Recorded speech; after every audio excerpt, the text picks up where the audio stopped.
जय महाराष्ट्र. तर फ्रेंड्स, तुम्ही म्हणत असाल की आदित्यताईचे 2-3 दिवस झाले व्हिडिओ आले नाहीत.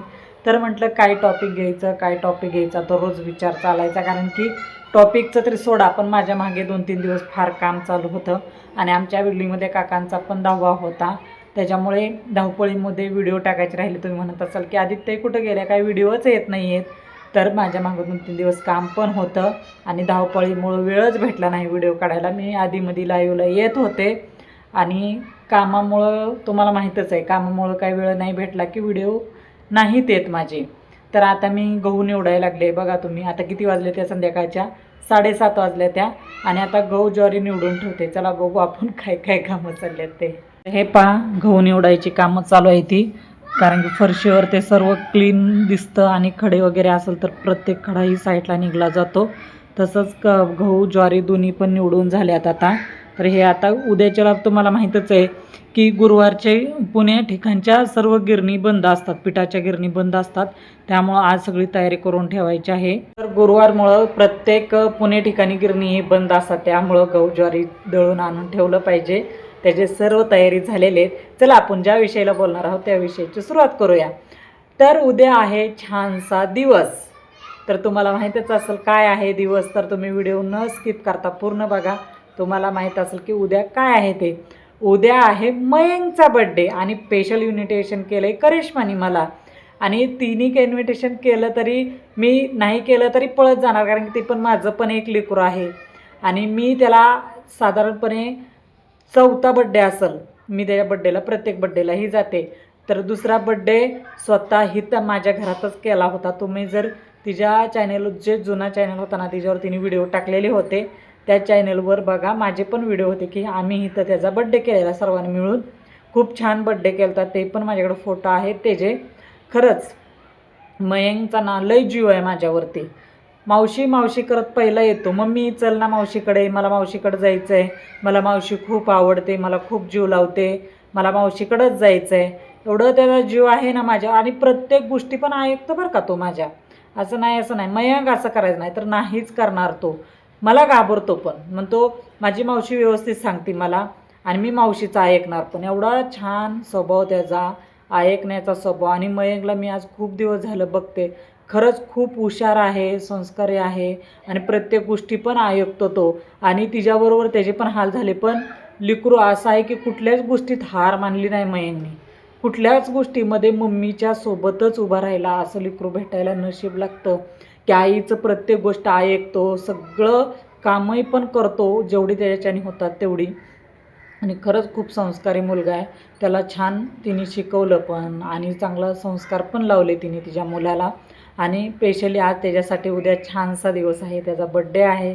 तर मी नक्कीच जाणार आहे त्याच्या बड्डेला. आणि स्वतः म्हणलं आहे, माऊ तू नक्की यायचं बड्डेला, तू यायलाच पाहिजे, फोन करतो सारखं. नक्की येणार ना आदिती माऊ, नक्की येणार ना आदिती मावशी, तू नक्की येणार ना बड्डेला. हो रे बाळा म्हणलं, मी येणार आहे. त्या दिवशी पण इथं आलता करिश्माबरोबर. मावशी माझा बड्डे, तू येणार ना, नक्की सांगा. मी पप्पाला सांगणार आहे माझी मावशी येणार आहे ती बड्डेला. आणि मी पप्पाला नक्की सांगणार, मावशीला फोन करायला, मावशी तू यायचंच हा बड्डेला माझ्या. हो बाळा म्हणलं येणार आहे. तर आम्ही जाणार आहे, लक्ष्मण दादा, मी, वहिनी. लक्ष्मण दादा बोललेत की आपण सगळे जाऊ. बघू आता लक्ष्मण दादा काय म्हणतात. आणि खरंच स्पेशली खरंच खूप छान मुलगा आहे मयंक. आणि ती माझं लेकरू, तिचं लेकरू काही वेगळं नाही आहे. माझा पण तो मुलगाच आहे. पण खरंच खूप जीव लावतो, मलाही लावतो, तिलाही लावतो. आणि त्याला ना असं आपुलकीपणा वाटतं, आपलं म्हणून माझी खरंच ही मावशी आहे असं त्याला वाटतं.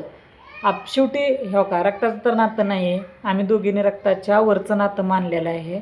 आणि मयंकला पण तीच सवय आहे, मावशी मावशी करतो. त्याला माझ्यापाशी आलं ना फार आपुलकी वाटते, आपलेपणा वाटतो, प्रेम वाटतं माझ्याविषयी त्याला. आणि खरंच माझ्या लेकराला ना खूप खूप खूप बड्डेचा शुभेच्छा. देव त्याला खूप यश देव, प्रगती देव आणि उदंड आयुष्य देव माझ्या लेकराला. एवढीच अपेक्षा आहे देवाचरणी. आणि खरंच फायनली उद्याच्याला मयंकचा बड्डे आणि मी तर नक्कीच जाणार आहे. कोण कोण येणार आहे तुम्ही मला सांगा कमेंटमध्ये. आणि मी तर माझ्या लेकराच्या बड्डेला तर हमखास जाणार आहे. तर उद्याच्याला किती वाजता जायचं अजून काही फिक्स नाही झालं, संध्याकाळच्याच वेळेत चाललं आहे जायचं. आणि उद्या माझा मुलगा, मी, अजून बघू कारण की माझ्या मिस्टरांना तर काही जमत नाही कामामुळं, त्यांच्या पाठी खूप काम असतं. ते म्हटले तुझी तू जाऊन ये. तर बघू मग आता उद्या किती वाजता जायचं. तुम्ही कंटिन्यू करा. मी तर जाणार आहे व्हिडिओ नाही का बड्डेला, तुम्ही आमच्याबरोबर या आणि मी तिथं गेल्यावर ते छान छान व्हिडिओ काढीनच. मयंकचा बड्डे कसा झाला आहे ही तुमच्याबरोबर तर शेअर करीनच. तर फायनली उद्या मयंकचा बड्डे आहे. त्याला पण खूप आस आहे की मावशी येणार आहे. तर मी तर जाणारच आहे बाबा माझ्या लेकराच्या बड्डेला. आणि एवढं गुणी मुलगा आहे खरंच. लेकरू खरंच खूप जीवला होतं मला. मी तर 100% बड्डेला जाणार आहे. तुम्ही चला माझ्याबरोबर आणि तिथं गेल्यानंतर छान छान व्हिडिओ वगैरे काढाल. तुम्ही ना कंटिन्यू करा की उद्याचा व्हिडिओ उद्या संध्याकाळी जाणार आहे तर परवा दिवशी नक्कीच व्हिडिओ येईल माझा मयंकच्या बड्डेचा. तर कसा झाला बड्डे, काय झाला बड्डे, तुम्ही कंटिन्यू करा व्हिडिओ. तुम्ही न स्किप करता बघा त्याचा बड्डेचा कशी सेलिब्रेशन केला आम्ही, कोण कोण आलं, काय काय बड्डे सेलिब्रेशनमध्ये केलं आणि तिथं कोण कोण गेलो, आम्ही कशाने गेलो, ही मी तुम्हाला सगळं शेअर करणार आहे बड्डेचं. आणि मयंकच्या बड्डेला जाऊन तर 100%च येणार आहे. तर तुम्ही चला आमच्याबरोबर ती. तर माझा व्हिडिओ तुम्हाला कसा वाटला मयंकच्या बड्डेचा, लाईक शेअर सबस्क्राईब जरूर करा की येणारे प्रत्येक नोटिफिकेशनही तुमच्यापर्यंत पोहोचले जातील. तर चला आपण जाऊ बड्डेला आणि बड्डेचा व्हिडिओ परवा दिवशी नक्कीच येणार आहे. आणि मी काय काय बड्डेला तिथं गेल्यानंतर शेअर केलं हे पण मी तुमच्याबरोबर व्हिडिओमध्ये शेअर करणार आहे. तर चला मग आपण निघू मयंकच्या बड्डेला.